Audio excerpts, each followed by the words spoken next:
welcome back. My name's Diana. This is my channel Bookish Di, and today I'm starting the final part of my 12 books from 12 friends recommendation vlog series. So just a brief recap reminder of what this project is.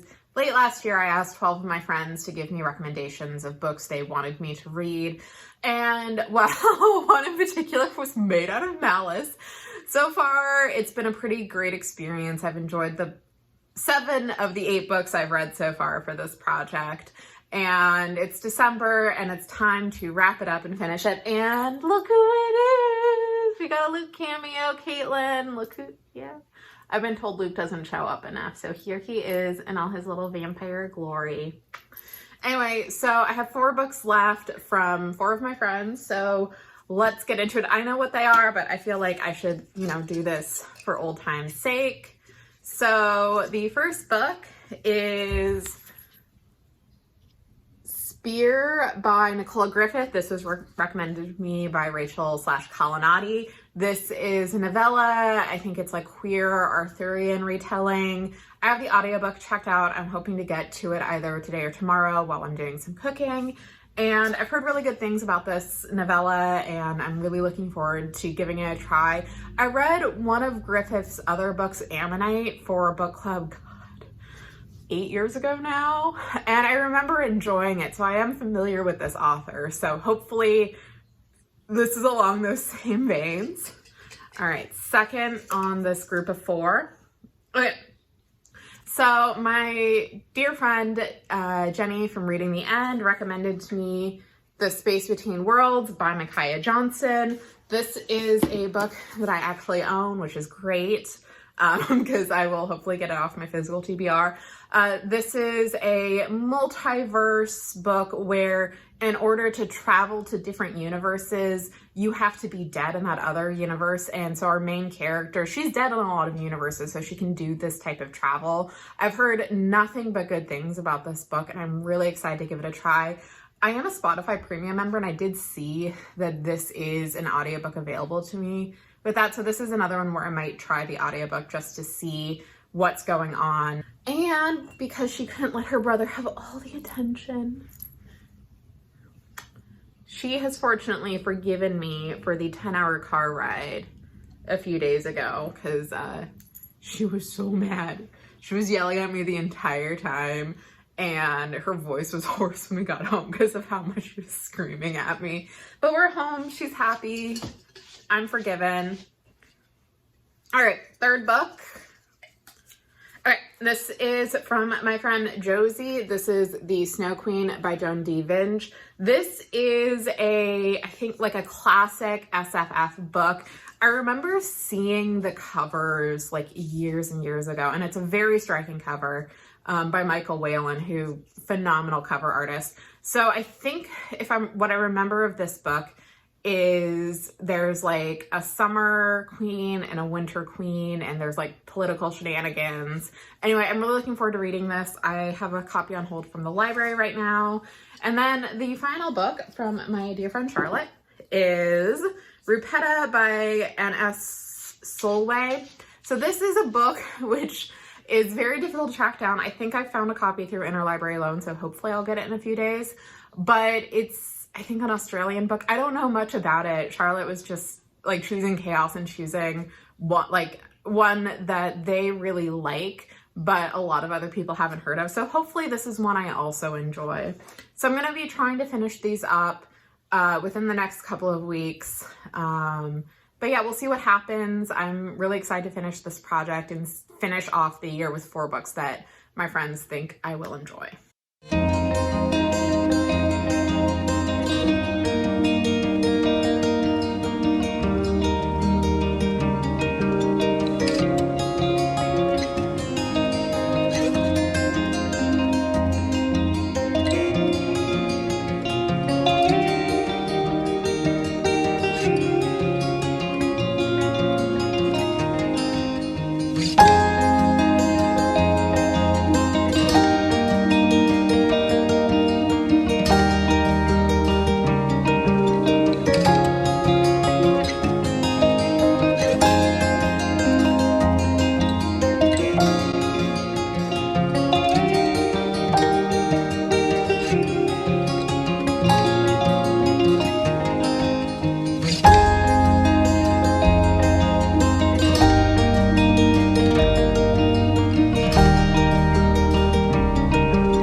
everyone. It is December 4th, and I finished book 1 of this go-around of 12 books from 12 friends, and I just finished Spear by Nicola Griffith. Like I mentioned earlier in this video, this was recommended to me by Rachel over at Kalanati, and I really liked this. So this is a queer Arthurian retelling, and it follows this young girl growing into womanhood who doesn't have a name. She has some nicknames that her mother calls her. Her mother, it has kind of hidden them away from the world and says that she's stolen some treasure from the Tuatha, who are like old Irish folklore. And the girl decides that she's being called to this lake, and so she goes to become a warrior, disguises herself as a boy to make her name. And yeah, so I don't want to get too spoilery in terms of like who this girl is and what her tie is to the Arthurian myth, but like this was just such a beautiful novella. So I listened to it, and it's narrated by Nicola Griffith. And I think she did a really phenomenal job both with the pronunciations of the words that she was using. She mentions in her acknowledgements getting help with the Welsh pronunciations in particular, and just how she differentiated between the different characters, and just the writing itself was really beautiful, and just her queering Arthurian legend, reflecting the kind of real world diversity of the time. So there was mentions of the Romans, Anglos. Lancelot is named Lanza, and he's from Asturias, which is in Spain. It's just, this is beautiful. It was also a little weird to me. So it is one of my college friends' birthdays today, and she, I'm so sorry, girl. Was super into Arthurian legend. She was a Merlin girly, and she, like, to the point where she like learned medieval Welsh and was getting her PhD in Celtic studies. And just the fact that I was listening to this kind of unintentionally on her birthday is kind of deeply funny to me. So I recommended it to her, and I hope that she likes it, because I do think it could either end two ways. It has the potential to be for her to be like, this is actually, really good retelling. I think that did a good job incorporating, the Welsh influences and keeping it Welsh and not, going all off on the French romances. Or she can be like, I hated this, Diana. Why did you make me read it? So I really hope she reads it just for the entertainment factor. But yeah, I really enjoyed this. I think I'm a little sad that it wasn't nominated for anything, because I think it was in a weird spot for the Hugos, because it's like a long novella, so I don't think it hit the cutoff. I think it like just missed the cutoff, so it counted as a novel, but most people probably nominated it as a novella. So I have no idea, like, also the long list hasn't been released yet, so I have no idea what's going on with that. So but yeah, this was really great. Thank you so much, Rachel, for recommending this to me. This is like kind of a sneaking into potentially top fiction of 2023. So overall, I would say like a 4.5, 4.75. Like this was really good, and I don't think I'm doing a really good job of articulating that, but I really liked how Griffith brought in all of these different aspects of Arthurian myth and legend and just made it feel mythic, and feel like, not just feel mythic, but also like the characters are real people, even though they are, part of myth and legend. So yeah, I really liked it. 1 book down, 3 to go. I think next I might do The Space Between Worlds. I am picking up Snow Queen tomorrow, and maybe my Interlibrary Loan of Rupetta will be in, but I don't know. Hello. We get a Luke. So I finished the second book of this 4-book cycle.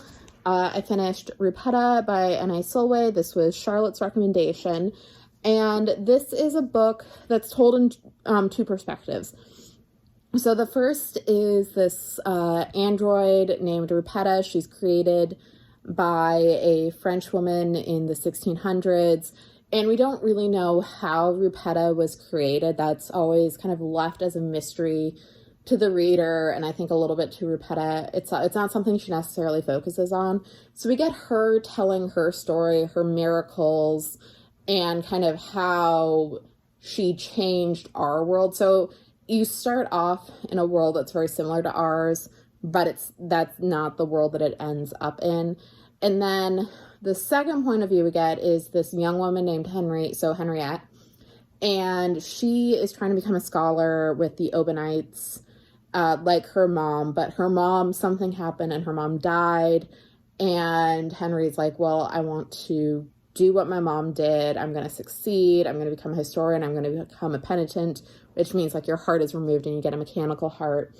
And so when she's studying, she decides to have her focus be on the Salt Lane Witches, these two women who were accused of heresy, who had a school, and one of whom disappeared after being imprisoned for like 2 decades. And so, bye, buddy. So as the book continues, we see how their stories intertwine and where they meet up. And we also find out, what happened to Rupetta that made the world the way that it is. So overall, I did enjoy this book. It is it's almost slow, but it's not a very long book. It's only a little over 300 pages. So for the most part, it's just like really beautiful language. Rupetta talking about her history, Henry talking about her studies, how she meets this woman named Miri and falls in love and starts kind of questioning things that she took for granted. And then, again, like I said, we see how they intertwine. And I just really liked the speculative element, just seeing what was different versus what was the same in our world compared to the world here.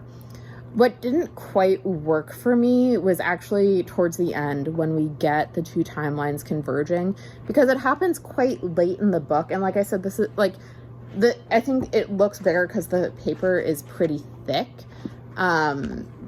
But like I said, it's only a little more than 300 pages. And so the ending itself just feels very rushed and unsatisfactory. And like, it could have used like maybe 10 more pages, or like, I don't know. The ending just, it felt very, for me at least, it felt tonally different than what happened earlier in the book.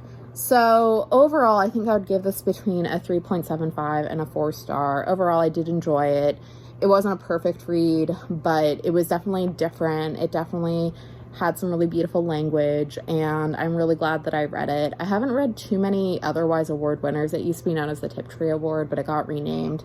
I'm going to talk to Rachel and see if she read this, because I know she was reading a lot of the Otherwise Award winners, and I don't know if this is one that she was able to track down, because I only got it because my work is in a consortium with the university that had it, and only one university out of like, oh God, I think it's like 30 some odd universities in the consortium had this book. So it's like not very well, it's something that I think is difficult to find in the States. So anyway, I'm glad I read it. Thank you, Charlotte. So in terms of what's next, I will probably try and finish The Snow Queen. So I know I had mentioned, I'm not super far in with this, but so I had this really pretty trade paperback with the Michael Whalen cover. Unfortunately, I'm going on vacation. I didn't want to bring this with me. And I don't have the copy of the book with me to show you. But I was able to find a used copy that actually has the original Leo and Diane Dillon cover, which is also really gorgeous in like a very different way. Like this is very like kind of like otherworldly, but you know, distinct. One woman with this headdress and something in the background and a boat. But like I'll show you the other cover when I get around to filming that wrap up. But yeah, this, I don't know, I'm not, like I said, I'm not super far in. It's interesting. Anyway, catch you later. Hey everyone, sorry for I know like you're watching this vlog and it like doesn't make, there's like no difference, but it's been a long time since I've filmed an update. So it is now Thursday, December 28th. And I read a lot in December, but I didn't read any of the books for this vlog until recently, but I did finish The Space Between Worlds by Micaiah Johnson yesterday. This was the rec from my friend Jenny over at Reading the End. And I'm sorry if there's background noise. I am currently on vacation in Mexico. It is very nice. I am very much enjoying the break from cold and dreary because I was in Canada right before this. But anyway, so this is a science fiction novel centering on a young woman named Kara who is able to travel between worlds because in almost every other world her doppelgangers are dead, and the only way people can travel between worlds is if their other self is dead in that world. And so because so many of Kara's other selves have died, she's one of the travelers or the traversers who does the most work. And so this book picks up where Kara gets sent to a new world where her other self has just died, but complications ensue. And in this book, we find out more about Kara's history, how she became to be a traverser, her relationship with her family, as well as her relationship with her watcher, a wealthy woman named Dal. And then you also get this commentary on wealth and how wealthier white societies explore brown societies and segregate themselves, and how that's something that kind of replicates between worlds.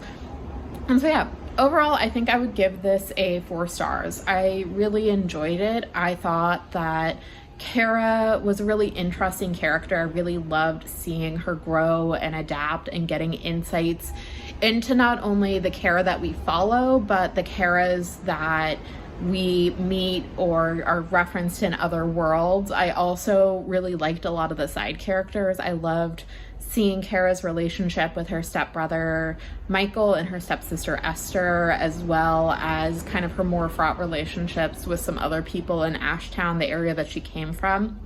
So there is a sapphic relationship here between Kara and Del, and I think it's one where it could have used more development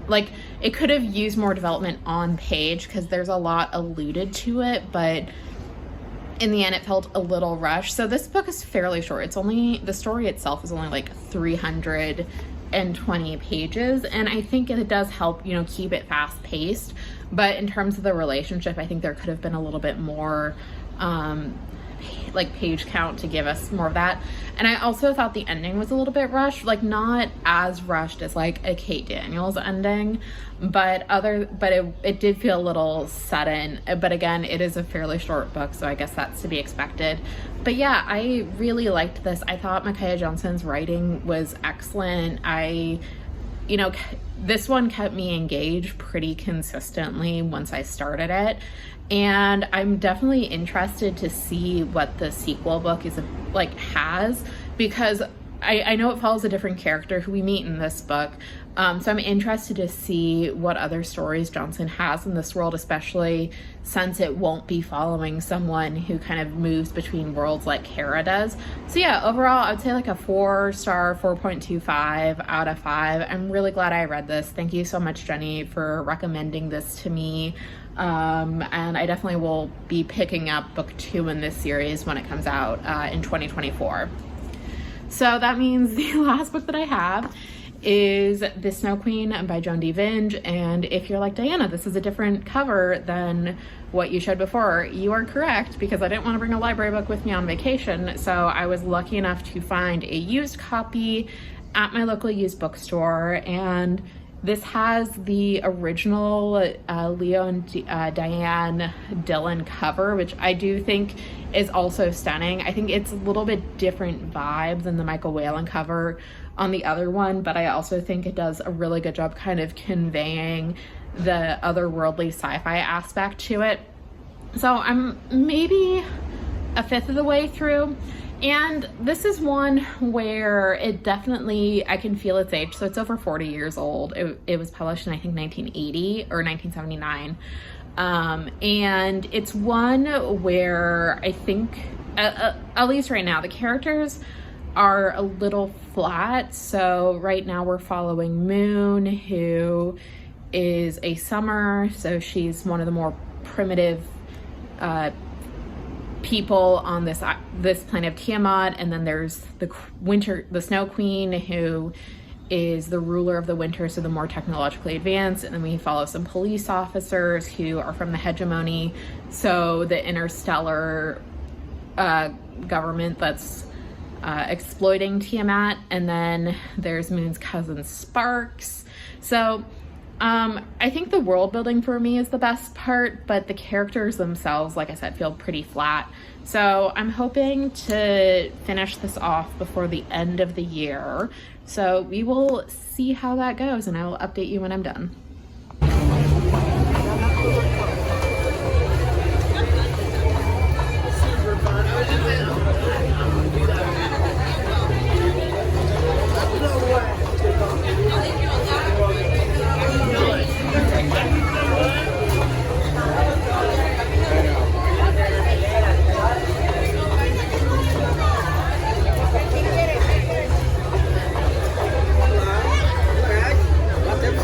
Hey everyone, I'm sorry if it's hard to hear me. I have the misfortune of being sick on my vacation. I am super displeased about this. Anyway, apologies if you can't hear me very well and if the audio is really shitty. It is New Year's Eve, and just under the wire for this challenge, I finished The Snow Queen by Joan D. Vinge. So I think I mentioned in the last update, just kind of giving the basic overview of this novel. And if I didn't, editing Diana will find it and have to add something in. But I finished this today, and overall, I think I'd give it a 3 stars. So I think for me, what worked in this novel was I thought the world building itself was really interesting. I thought how Vinge was kind of envisioning the different interstellar societies and how systems of oppression would replicate themselves and how they would exploit resources on planets with like no regard to like what the impacts are, like very true to life. And it's something that she talks about in the introduction of the reissue that went out.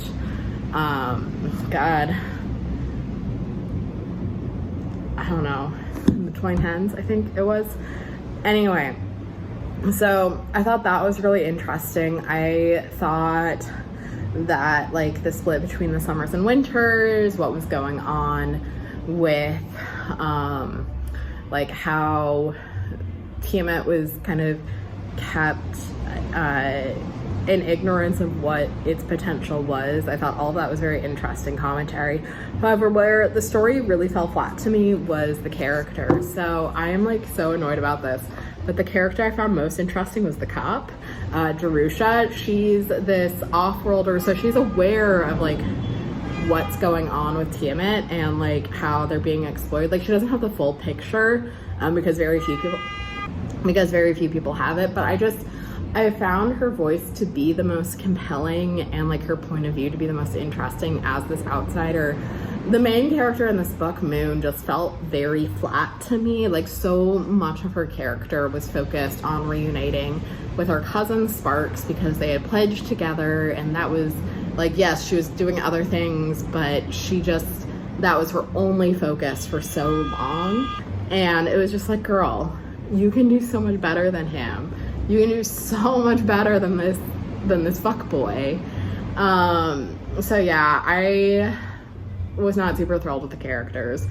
So in terms of getting to see like what had previously won a Hugo, I thought that was really interesting because this won I think in 1980.